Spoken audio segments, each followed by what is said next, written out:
One of the things we need to be aware of in our local coding agent is context, or what we call tokens.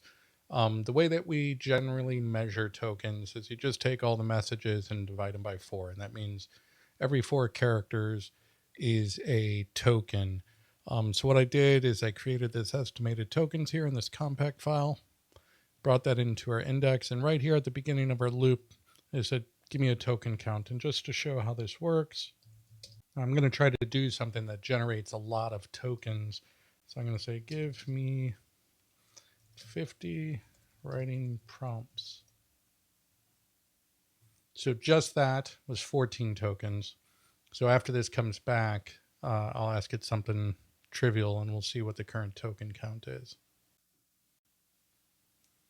Okay, so we got our 50 writing prompts, and I'll just say, what is 2 plus 2?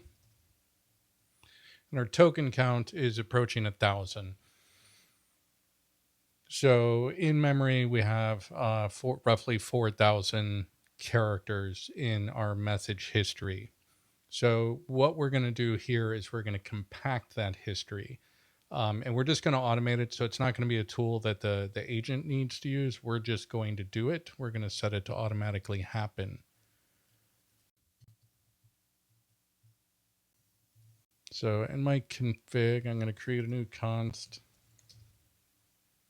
called context limit. I'm going to set it to 50,000.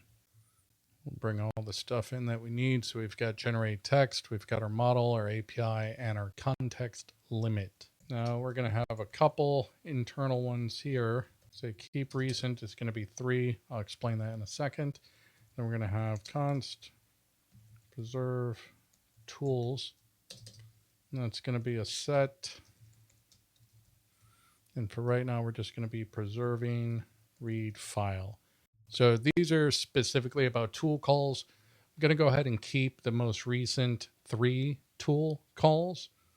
And we're always going to preserve read file. So the thinking there is that when we read a file, it's actually referential information. It's potentially important. So let me just rearrange this a little bit, put these guys at the top. Okay, so estimate tokens is going to stay. And then we're going to have 3 other functions. We're going to collect tool results. And we're going to have micro compact. So this one's actually going to run on every call through the LLM. Then we're going to have an auto compact. An auto compact is going to be when our message history has gotten too big.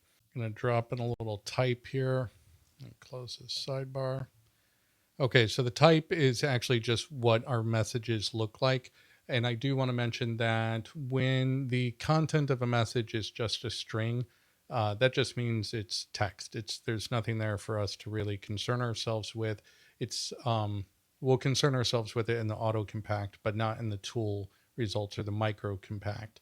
So we're going to ignore those when it's just a string. What we're looking for in the collect tool results in micro compact is tool calls. So that content won't be a string. It'll actually be an array of what very much looks like our message history. So it'll have a type, potentially a tool call ID, a tool name, and a content. So we'll start with our collect tool results. And this guy is going to get our messages, which is an array of model messages. And what it's going to return is a part with content, which for now will be unknown, and a tool name, which should be a string. So we're going to gather those names in a new map. We're going to return. We're just going to do all this very functionally. So the first thing we're going to do is flat map this guy. And we're going to say if our content is an array, I'm going to return that as an array of parts. Otherwise, just an empty array. Now we're going to reduce on that. We have our accumulator and we'll call it P for part. So first, if our P.type equals tool use, Here we can get the actual, or we should be able to get the tool name. So let's make sure that it has a tool call ID. And if so, we'll say names.set, call ID, and the tool name. So now we'll look for tool results. So let me just copy this. So if a tool result, and we have the tool ID, we're going to push into our accumulator a new object with our part and our tool name, names.get. And in case that's not there, we'll just say unknown. We'll return our accumulator. And then down here, we will have our array as, not tool. It's going to be that guy. And that should be an array. Okay, so that is, now we've got our names and we've got our tool use and result in our accumulator. So now we get to our micro compact. And we're going to call collect tool results with our messages, which we're going to plug in here. This isn't going to return anything. On that, we're going to slice 0 to minus keep recent. So we're keeping our most recent 3. And we're just going to for each those guys. Get our part and our tool name. And we're going to have a big old if condition here. So we're going to say if not preserve tools.has tool name. So in our case, if this isn't read file,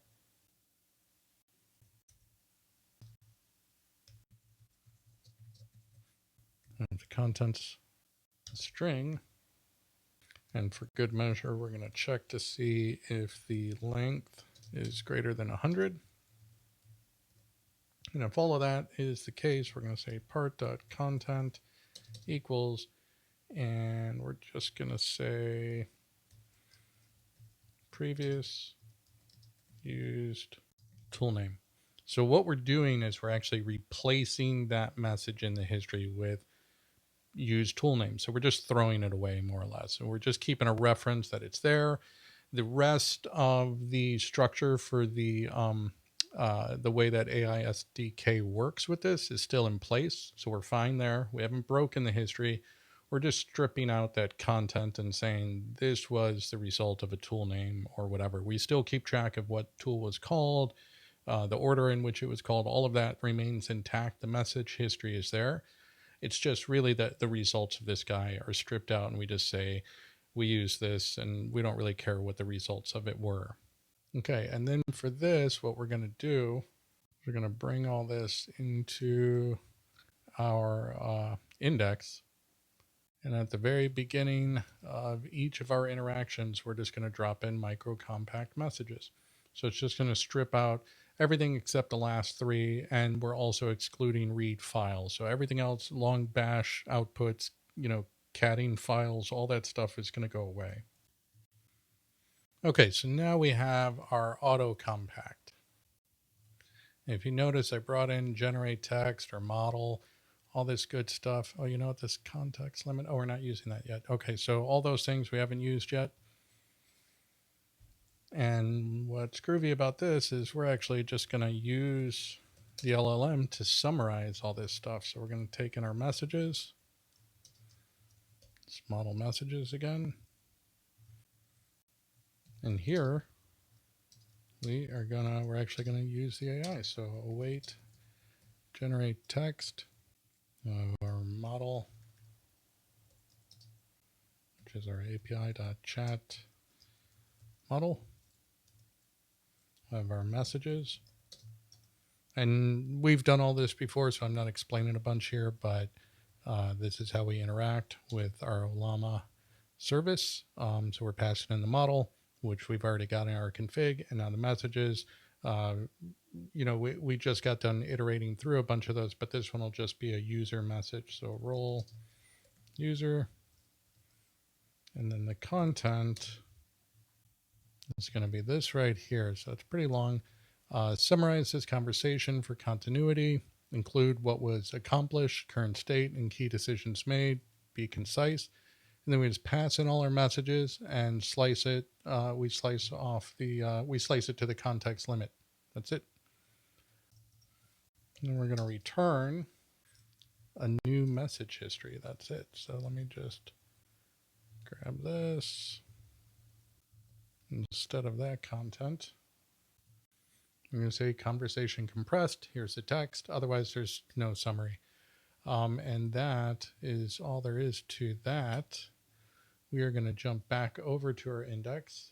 We're going to use our estimate tokens. We're going to say if estimate tokens messages is greater than the context limit. Say const compacted is equal to await auto compact, pass in our messages. Then we're going to make sure we clear that out by saying messages length equals 0. And then we're just going to push all the new ones in there.